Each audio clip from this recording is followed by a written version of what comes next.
솔직히 레이저 치료 비싸고 받는다고 좋아진다는 보장도 없잖아요. 노스카나게 아니고요. 저도 이 영상을 준비하면서 알게 된 건데 요새는 여드름 흉터 치료할 때 무조건 처방합니다.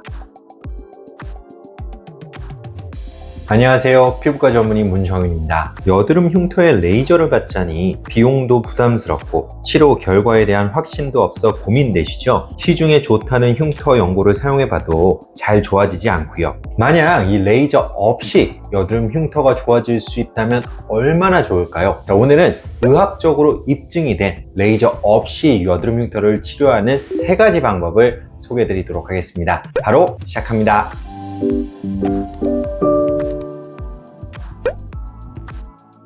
디페린은 아다팔렌 성분을 포함한 연고로 주로 좁쌀 여드름 치료에 처방되고 있는데요. 그런데 디페린이 여드름 치료뿐만 아니라 위축성 여드름 흉터 개선에도 효과가 있다는 연구들이 몇몇 보고되었습니다. 한 연구에서는 아다팔렌 0.3%개를 24주간 사용한 뒤 위축성 여드름 흉터의 피부 질감과 모양 변화를 확인하였는데요. 총 18명의 피험자 중 10명이 여드름 흉터의 중증도 평가 기준에서 1, 2단계 개선을 보였고요. 16명은 주관적으로 여드름 흉터가 좋아진 것 같다고 보고하였습니다. 또한 여드름 흉터를 유형별로 나누어 분석하였을 때 모든 유형의 흉터 수가 감소한 것이 확인이 되었죠. 다만 이러한 흉터 수의 감소는 통계적으로 유의미하지는 않았으며 비교 대상인 대조군이 없었다는 점을 연구의 한계점으로 지적할 수 있습니다. 그럼에도 불구하고 피험자의 88.2%가 치료 결과에 만족을 하였으며 여드름 흉터 치료 목적으로 지속적으로 사용할 의향이 있다고 답한 점은 상당히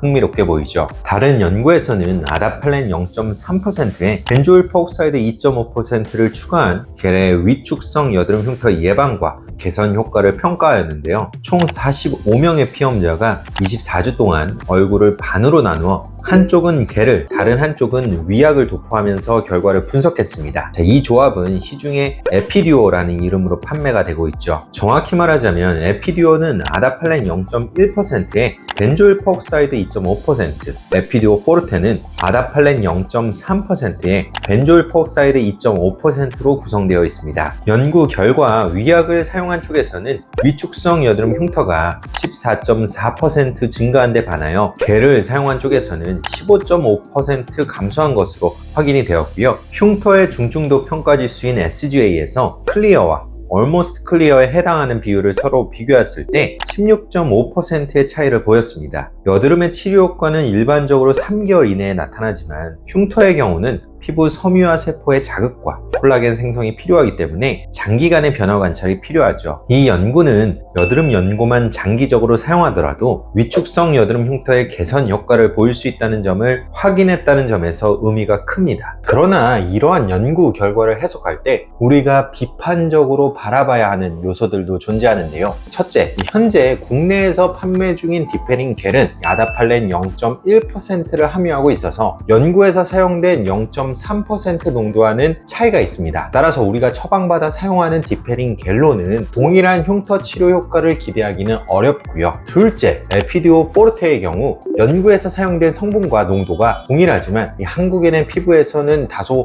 자극적일 수 있어서 무작정 사용하다가는 오히려 부작용을 초래할 수도 있습니다. 셋째, 연구에 참가한 피험자들은 여드름 흉터와 더불어 현재 진행 중인 여드름을 함께 가지고 있었는데요. 연구에서 보여준 긍정적인 결과에는 기존 흉터의 개선보다도 여드름을 치료함으로써 새로운 흉터 발생이 억제된 부분이 사실상 커 보입니다. 따라서 이러한 연고는 여드름 흉터 단독 환자보다도 여드름과 여드름 흉터가 함께 동반된 환자에게 더 효과적일 것으로 생각이 되고요. 마지막으로 레이저와 같은 전문적인 여드름 흉터 치료를 받고 있는 중이라면 연고 사용이 어려울 수 있습니다. 특히 이 표피를 깎아내는 박피성 레이저 치료 중에 연고를 사용하면 이 피부의 민감도가 올라갈 수 있기 때문에 피부가 충분히 회복된 이후에만 병용하는 것을 권장드립니다.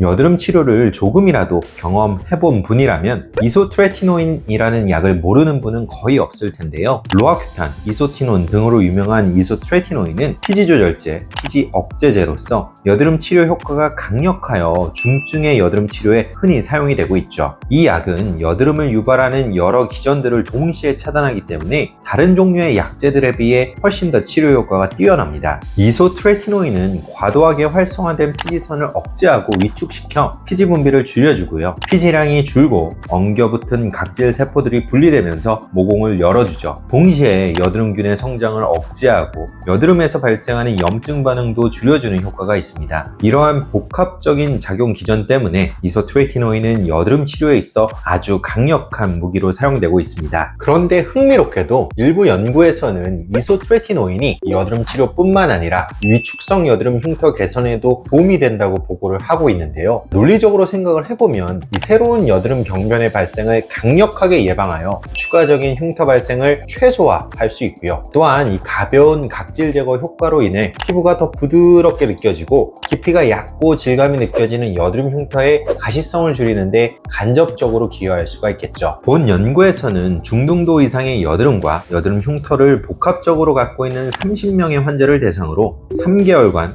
이소트레티노인을 복용하면서 나타나는 여드름 흉터의 변화를 쉬어 웨이브 엘라스토그래피를 통해 정량적으로 분석하였는데요. 흉터 평가 지표인 GSRS가 뚜렷하게 개선되는 것이 확인이 되었고요. 그 외에도 흉터 크기와 진피 두께가 감소하고 피하 지방의 두께 및 흉터 탄성률은 증가한 것으로 나타나서 이소트레티노인이 여드름 흉터에 실질적으로 도움이 되는 것으로 확인이 되었습니다. 또 다른 연구에서는 44명의 여드름 흉터 환자를 대상으로 저용량 이소트레티노인을 복용하면서 얼굴 한쪽에만 피코세컨드 레이저 치료를 진행하고 결과를 비교하였는데요. 저용량 이소트레티노인을 복용한 그룹에서 여드름 흉터 평가 지표인 ECCA가 더 많이 호전되는 것이 확인이 되었고 피코세컨드 레이저 치료를 병행했을 때 더 좋은 결과가 나타나는 것을 볼 수 있었습니다. 그런데 여드름 흉터 치료에 이소트레티노인을 사용한다고 하면 이미 공부를 좀 해보신 분들 중에는 의문을 가지는 분들도 계실 텐데요. 이소트레티노인, 그거 피부 재생을 방해하는 거 아닌가요? 어떤 병원에서는 여드름 흉터 치료할 때는 이소트레티노인을 복용하면 안 된다고 하던데요. 실제로 이소트레티노인이 피부 재생을 방해한다는 논란이 예전부터 있어 왔는데요. 초창기 사례 연구에서는 이소트레티노인이 상처 치유를 지연시키고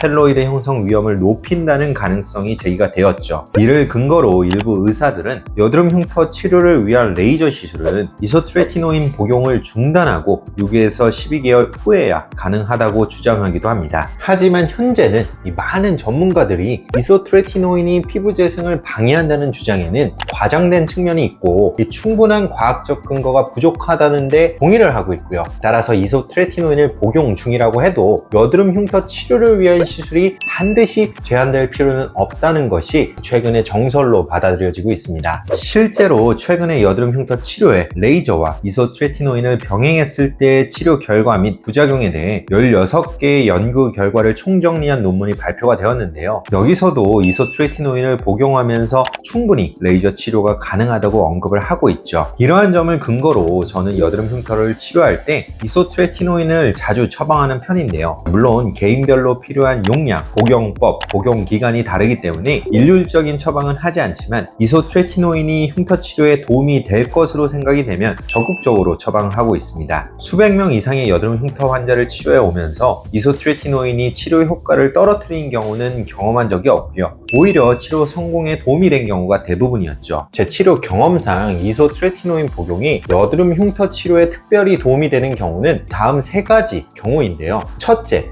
여드름과 여드름 흉터가 동시에 존재하는 경우입니다. 이소트레티노인은 이 추가적인 여드름 발생을 예방하기 때문에 새로운 흉터의 생성이나 악화까지도 확실하게 억제할 수 있죠. 둘째, 여드름 흉터와 동반된 모공 문제가 있는 경우인데요. 특히 블랙헤드와 피지로 인해서 지속적으로 모공이 늘어나는 상황이라면 이소트레티노인 복용 시 모공 축소 효과를 동시에 얻을 수 있습니다. 셋째, 지루 피부염이 동반된 경우입니다. 지루 피부염은 피지를 비롯한 여러 복합적인 원인으로 발생하는 만성 염증성 질환인데, 이 질환을 가진 환자는 피부 장벽이 약하고 민감한 것이 특징이죠. 자, 이때 강한 흉터 치료를 진행하면 오히려 피부 상태가 악화될 수도 있는데요. 이소트레티노인은 지루 피부염 치료에도 사용되는 약제이기 때문에 지루 피부염 환자에게 여드름 흉터 치료의 효과와 안전성을 높이는 데 도움이 됩니다.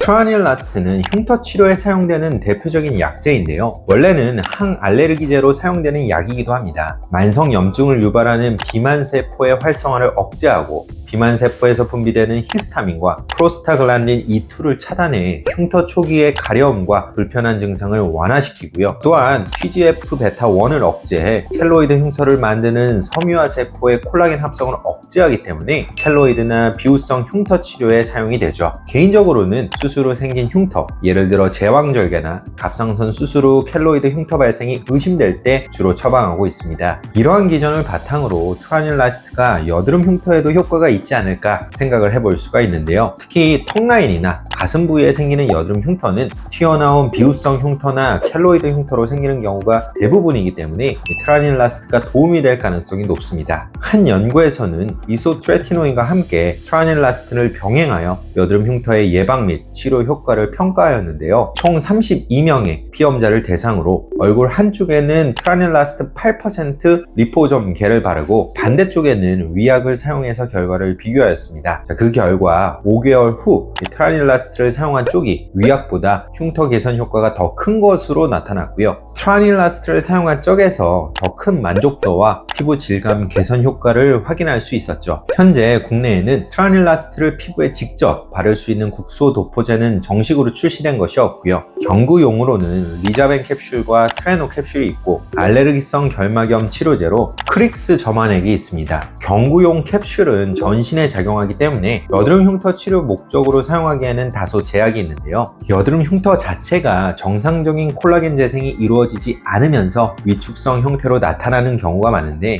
트라닐라스트는 콜라겐 합성을 억제하는 기전을 가지고 있어서 위축성 여드름 흉터 형성을 오히려 촉진할 수 있다는 우려가 있기 때문이죠. 다만 이 부분에 대해서는 아직 명확히 밝혀진 바는 없고요. 반면에 점안액은 물약 형태라 피부에 바를 수 있기에 턱라인이나 가슴처럼 이 켈로이드 흉터가 잘 생기는 부위에 사용해 볼만 하지만 정식으로 허가된 사용법은 아니기 때문에 부작용이나 안전성 문제를 반드시 고려해야 합니다. 오늘은 이 여드름 흉터 치료에 도움이 되는 약물 치료법 3가지를 의학적인 근거가 있는 것들만 자세하게 설명을 드렸는데요. 병원에서 레이저 치료받기에 부담스러우신 분들에게 많은 도움이 되기를 바라고요. 물론 이 레이저 치료와 이 오늘 말씀드린 약물 치료를 병행한다면 더 좋은 결과를 얻을 수 있겠죠. 자, 지금까지 피부왕 경례원장 문정인이었습니다. 감사합니다.